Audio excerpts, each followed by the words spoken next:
আপনারা দেখছেন একুশে টেলিভিশন। বেলাভূমি আর নানান প্রজাতির গাছ তরুলতার নয়নাভিরাম সৌন্দর্যে সুন্দরবনের প্রতিচ্ছবি ভোলার চর কুকরিমুকরির বাঁকে বাঁকে। আর এই প্রাকৃতিক সৌন্দর্য উপভোগে ভ্রমণ পিপাসুদের জন্য চরটি সাজছে নানা আঙ্গিকে।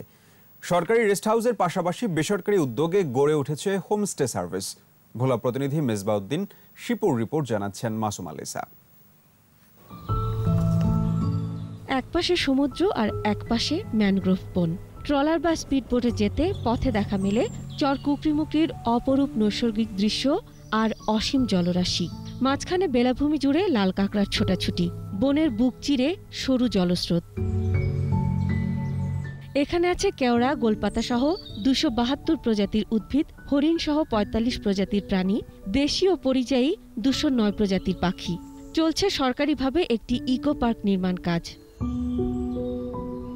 পর্যটকরা বলছেন, নির্ভরযোগ্য নৌযান না থাকায় কুকরিমুকরি থেকে লাল কাঁকড়ার দ্বীপ তারুয়া যেতে বিপাকে পড়তে হয়। তবে পর্যটকদের জন্য আবাসন সংকট দূর করতে নারী উদ্যোক্তারা গড়ে তুলেছেন হোমস্টে সার্ভিস।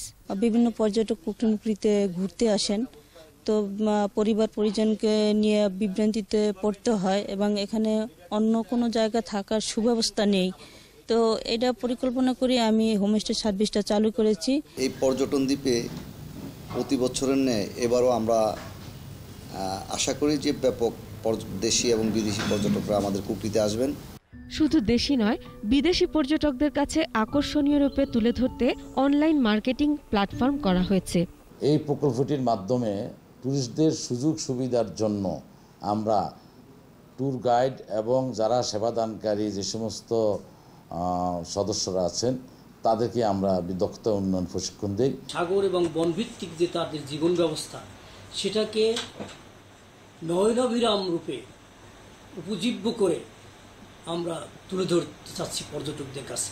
জেলা প্রশাসন বলছে, পর্যটকদের নিরাপত্তা, যাতায়াত ব্যবস্থা সহ অবকাঠামোগত উন্নয়নে নানা উদ্যোগ নেওয়া হয়েছে। স্থানীয় জেলা পুলিশ, নৌ পুলিশ, কোস্টগার্ডের সমন্বয়ে আমরা নিরাপত্তাকে নিশ্চিত করার জন্য আমরা উপজেলা নির্বাহী অফিসারদেরকে নির্দেশ দিয়েছি। তাছাড়া আমরা আমাদের এই যারা পর্যটক আসবেন তাদের যাতায়াতের জন্য একটি ল্যান্ডিং স্টেশন তৈরি করা। চর কুকরিমুকরিতে বন বিভাগের সবুজ বেষ্টনী, বাহারি প্রজাতির গাছপালা আর জীববৈচিত্র্যের সমারোহ মন কাড়ে ভ্রমণ পিপাসুদের। মাসুম আলিসা, একুশে টেলিভিশন।